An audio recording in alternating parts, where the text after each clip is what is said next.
Céline savait sûrement de quoi il parlait lorsqu'il écrivit ces quelques phrases à propos du sommeil. En effet, priver quelqu'un de sommeil est la pire torture qui puisse exister au monde.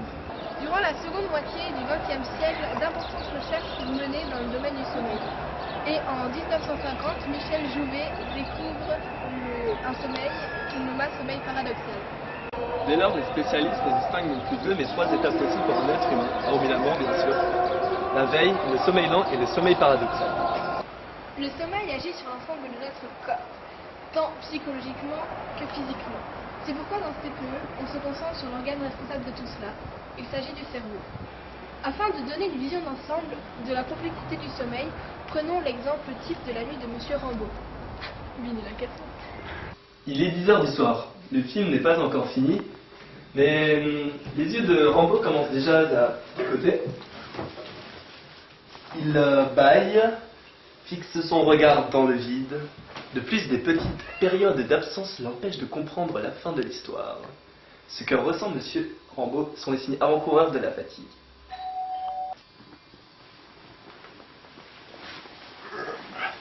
Une heure plus tard dans son lit, Rambo somnole. Ses muscles se relâchent progressivement. Le mouvement de ses yeux ralentit. C'est le stade 1 du sommeil, l'endormissement.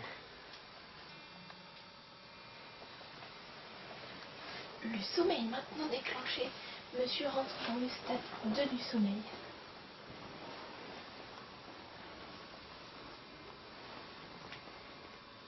Même si scientifiquement parlant il dort, il entend quand même les sons provenant de l'extérieur.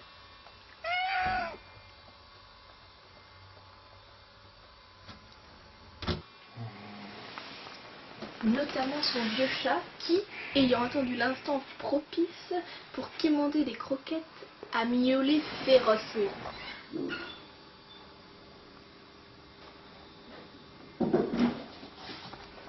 D'un élan de bonté inexplicable, Monsieur se lève et part en quête de victuailles pour sa bête.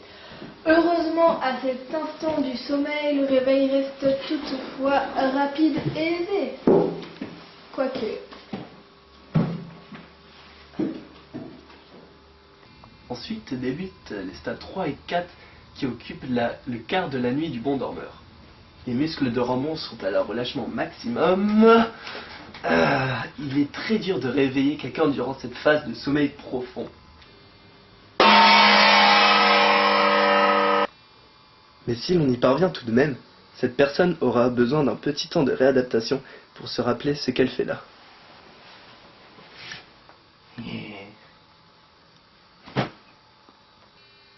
Mentionné précédemment, le sommeil paradoxal ou stade 5 est le suivant et aussi le dernier de la liste. Monsieur est quasiment effondré, il est au plus profond de son inconscient et pourtant, comme son nom l'indique, c'est la phase qui présente le plus de similitudes avec l'éveil. Nous passerons un tiers de notre vie dans les bras de Morphée, et il est important de noter que la nature ne s'est pas contentée d'accorder ce privilège qu'à nous les hommes. En effet, tous les êtres vivants de la Terre connaissent des périodes de sommeil, et c'en est ainsi depuis la nuit des temps. Le sommeil, aussi complexe soit-il, a été conservé par l'évolution de l'espèce humaine. Dormir est donc une nécessité, mais en quoi est-ce utile? Pour tenter de répondre à cette question, il faut d'abord comprendre ce qu'est le sommeil, Pour ensuite voir le rôle global du sommeil. et enfin étudier celui du sommeil paradoxal. Bienvenue dans notre grand jeu Question pour un dormeur. Nous accueillons aujourd'hui Catherine qui nous vient De l'île. De l'île de quoi? D'accord. Et nous accueillons aussi Annelise qui nous vient de... Du parking. Du parking, tout à fait, tout à fait. Mesdames, nous jouons aujourd'hui pour... on fera ça après. Donc, je ne joue qu'un rôle mineur et je suis laissé de côté dans cette émission. Qui suis-je? Top, top, top. Le parking. Non, ce n'est pas ça. C'est la mise d'accord. Non plus. Mais, madame, vous déraisonnez. Je suis...